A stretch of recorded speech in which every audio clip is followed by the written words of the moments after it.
कहानी की शुरुआत होती है एक स्कूल से जहां बच्चे आराम से बैठे खाना खा रहे थे। सभी लोग बहुत खुश थे कि तभी अचानक एक लड़की की आंखों में नीली रोशनी चमकने लगी। उसका शरीर भी कपकपाने लगा मानो उसे कोई दौरा पड़ा हो। इसके बाद वो धड़ाम से बेजान सी होकर नीचे गिर पड़ी और जब टीचर्स ने पास जाकर देखा तो उसकी मौत हो चुकी थी। किसी को समझ नहीं आ रहा था कि आखिर उसके साथ हुआ क्या। जल्द ही साइंटिस्ट्स ने टेस्ट करने के बाद पता लगाया कि ये एक वायरस है जो सिर्फ बच्चों में फैलता है। काफी कोशिश करने के बाद भी इसका कोई इलाज ढूंढ पाना नामुमकिन साबित हो रहा था और देखते ही देखते दुनिया भर के 90% बच्चे इस खतरनाक वायरस की चपेट में आ गए जिन्हें दुनिया के अच्छे से अच्छे डॉक्टर तक बचा ना सके। इसके बाद हम अमेरिका के प्रेसिडेंट को देखते हैं जो भाषण देते हुए बता रहे थे कि उनका बेटा खुद इस वायरस की चपेट में आ चुका है और उन्हें उम्मीद है कि इंसान हमेशा की तरह इस मुसीबत का भी तोड़ जरूर निकाल लेंगे। इसके लिए सीसीडी नाम का एक स्पेशल डिपार्टमेंट भी बनाया गया। खैर फिर हम रूबी नाम की एक लड़की को देखते हैं जिसके माँ बाप उसका जन्मदिन मना रहे थे, तोहफे दे रहे थे। वो उसके सामने ऐसे दिखा रहे थे मानो सब कुछ बढ़िया है, लेकिन असलियत में रूबी भी उस वायरस की चपेट में आ चुकी थी।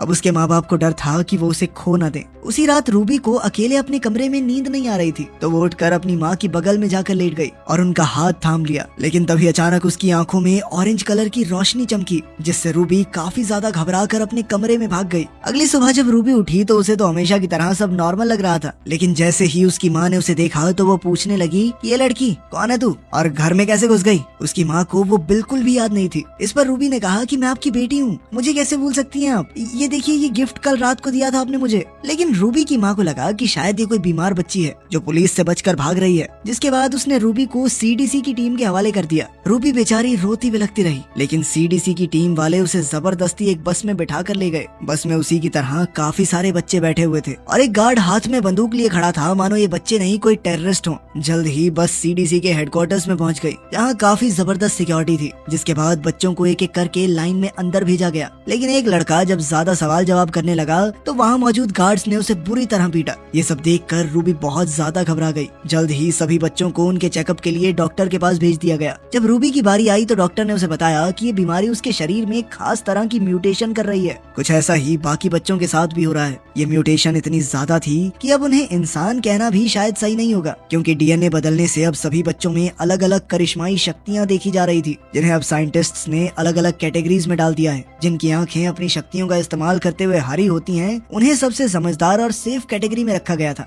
ब्लू आंखों वाले बच्चों के पास चीजों को बिना हाथ लगाए हवा में उड़ाने की शक्तियां थी और जिनकी आंखें गोल्डन थी वो बिजली को कंट्रोल कर सकते थे। ये तीन रंग फिर भी सेफ थे, लेकिन कुछ बच्चों की आंखों में रेड और ऑरेंज कलर भी देखा गया था जो काफी रेयर था और इस तरह के बच्चों को पता लगते ही खत्म करने के ऑर्डर्स दिए गए थे क्योंकि इनकी शक्तियां बहुत ज्यादा खतरनाक थी। जल्द ही टेस्ट के दौरान डॉक्टर को पता चला कि रूबी भी ऑरेंज है, जिसके बाद स्क्रीन पर टर्मिनेट यानी खत्म करने का मैसेज फ्लैश करने लगा। डॉक्टर ने रूबी को कुछ ना बताते हुए बड़ी शांति से एक इंजेक्शन उठा लिया जिसकी मदद से वो शायद रूबी को खत्म करने वाला था। रूबी को एहसास हो गया था कि कुछ तो गड़बड़ जरूर है, जिसके बाद उसने भागने की कोशिश तो की, लेकिन डॉक्टर ने तुरंत उसे पकड़ लिया। पर इससे पहले कि वो उसे इंजेक्शन लगा पाता, रूबी ने डॉक्टर का हाथ पकड़कर कहा कि वो ऑरेंज नहीं ग्रीन है। इस दौरान उसकी आंखों में ऑरेंज कलर भी चमका, जिसके बाद डॉक्टर ने चुपचाप रूबी की फाइल में उसका कलर ऑरेंज से ग्रीन कर दिया। इसका मतलब ये था कि रूबी के अंदर किसी के भी दिमाग पर काबू पाने की शक्ति है।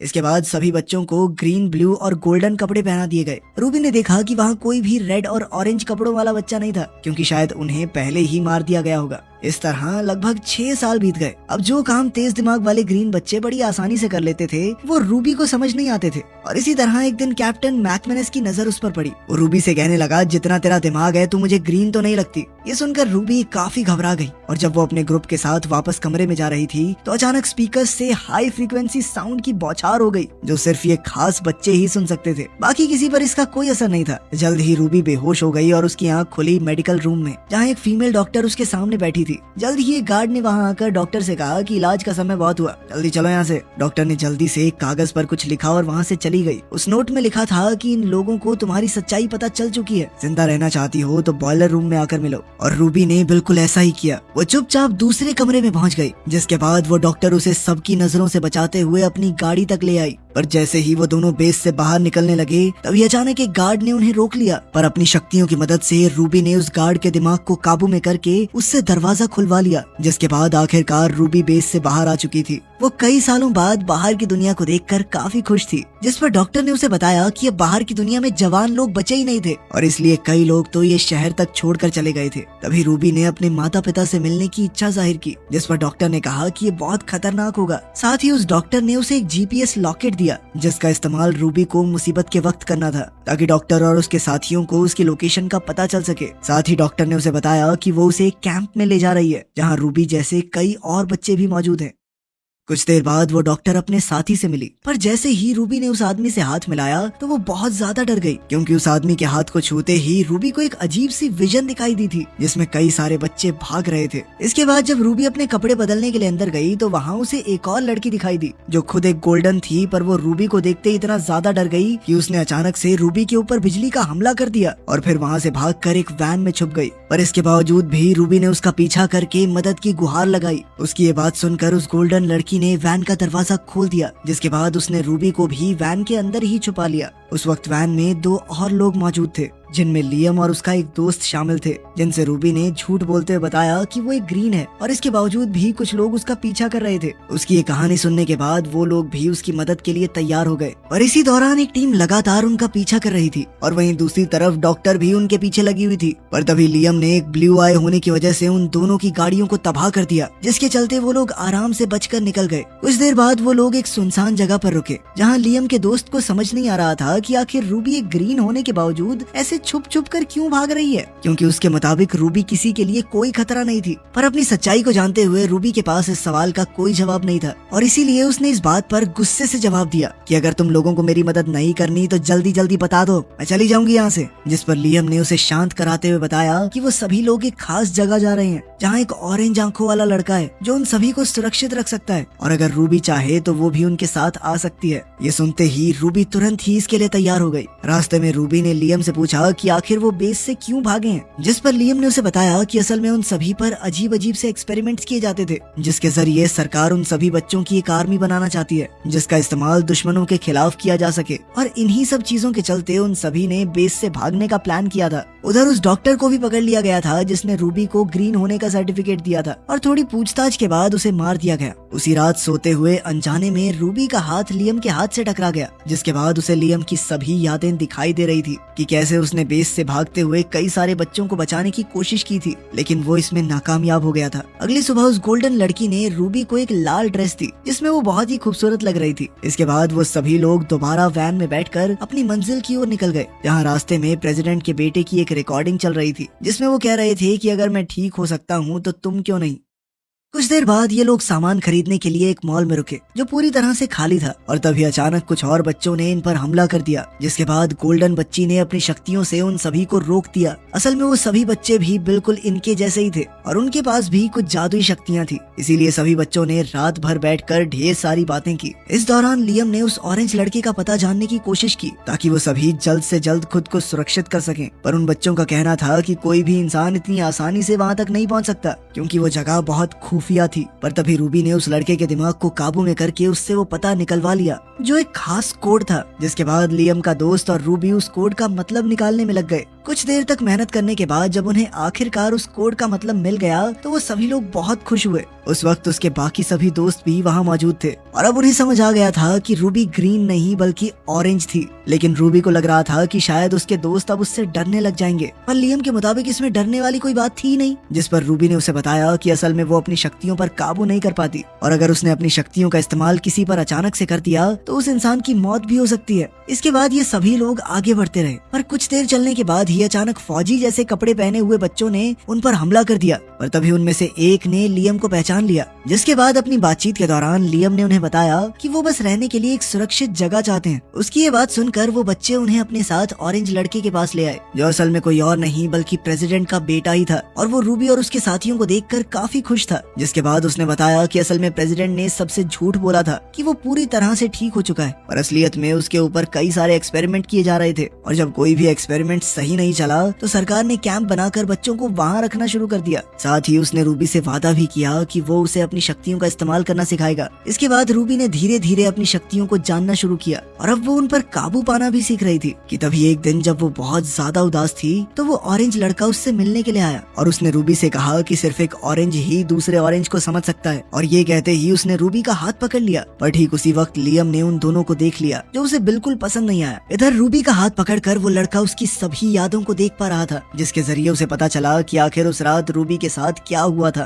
असल में जब रूबी रात को अपने माता पिता के पास गई तो उसने अनजाने में उनका हाथ पकड़कर उनकी सारी यादें मिटा दी थी, जिसके चलते वो दोनों उसे भी भूल गए। पर ये सब देखकर वो ऑरेंज लड़का बहुत ज्यादा हैरान था, क्योंकि ये सब करना तो उसे तक नहीं आता था और अब वो रूबी से ये सब सीखना चाहता था। लेकिन रूबी ने बताया कि वो खुद भी नहीं जानती कि वो ये सब कैसे कर पाती है। कुछ देर बाद जब वो कमरे से बाहर निकली तो उसकी मुलाकात लियम से हुई, जो उससे काफी नाराज था और उसका कहना था कि वो जानता है कि उन दोनों के बीच क्या चल रहा है। रूबी ने उसे समझाने की कोशिश की कि वो गलत समझ रहा है और साथ ही उसका कहना था कि वो दोनों चाहकर भी कभी पास नहीं आ सकते, क्योंकि उसे डर था कि वो लियम के साथ भी वही ना कर दे जो उसने अपने माता पिता के साथ किया था।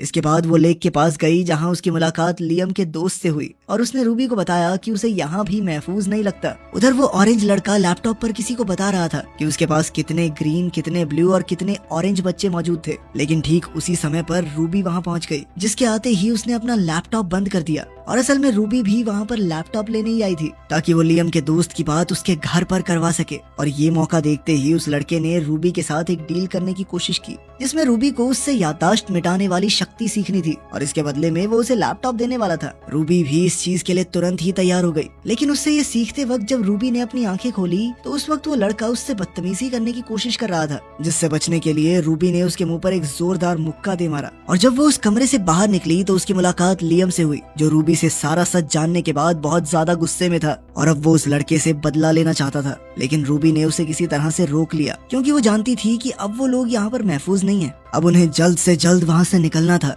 उसी रात जब वो लोग वहाँ से भाग रहे थे तभी वहाँ बेस कैंप का जनरल पहुँच गया, जिसके साथ वो ऑरेंज लड़का भी था। और अब जाकर उन बच्चों को पता चला कि असल में ये ऑरेंज लड़का भी है तो अपने बाप का ही वफादार। वो ज्यादा से ज्यादा बच्चों को इकट्ठा करके उनकी एक फौज बनाना चाहता था। इसके बाद उसने लियम को अपने काबू में किया और फिर उसे बेरहमी से पीटना शुरू कर दिया। पर तभी रूबी ने कमांडर को काबू में करके उसे खत्म कर दिया, जिसके ठीक बाद उस गोल्डन लड़की ने भी अपनी शक्तियों की मदद से बाकी फौजियों पर हमला बोल दिया। इसके बाद रूबी ने अपने बाकी तीनों साथियों को वापस जाने को कहा, जिसके बाद वो उस ऑरेंज लड़के के सामने अकेली ही खड़ी हो गई। फिर उसने पूरी फौज को काबू में करके उनकी बंदूकें उस लड़के की तरफ तान दी। पर तभी उस लड़के ने दोबारा काबू करके उन सभी को आपस में ही लड़वा दिया। रूबी की लाख कोशिशों के बावजूद उस लड़के ने रूबी पर भी काबू पा लिया, जिसके बाद लड़के का कहना था कि वो रूबी के अंदर से सारी उदास यादों को मिटा देगा और फिर उसके साथ पूरी दुनिया पर राज करेगा। तभी रूबी अचानक से होश में आई और उसने ऊपर उड़ रहे एक हेलीकॉप्टर को काबू करके उस लड़के पर गिरा दिया, जिसके बाद एक दूसरे हेलीकॉप्टर ने रूबी पर हमला करने की कोशिश तो की,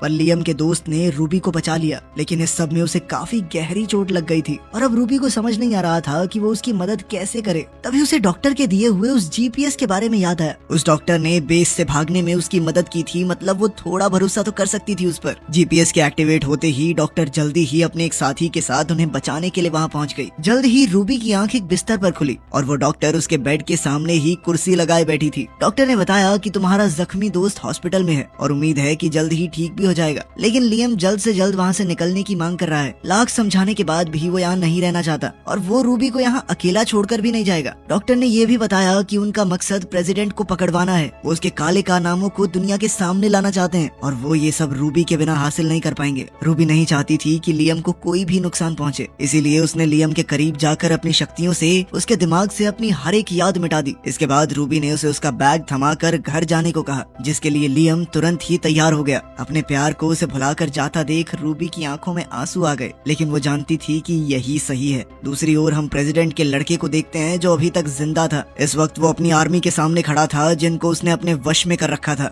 वहीं रूबी भी उसका सामना करने के लिए पूरी तरह से तैयार थी। यही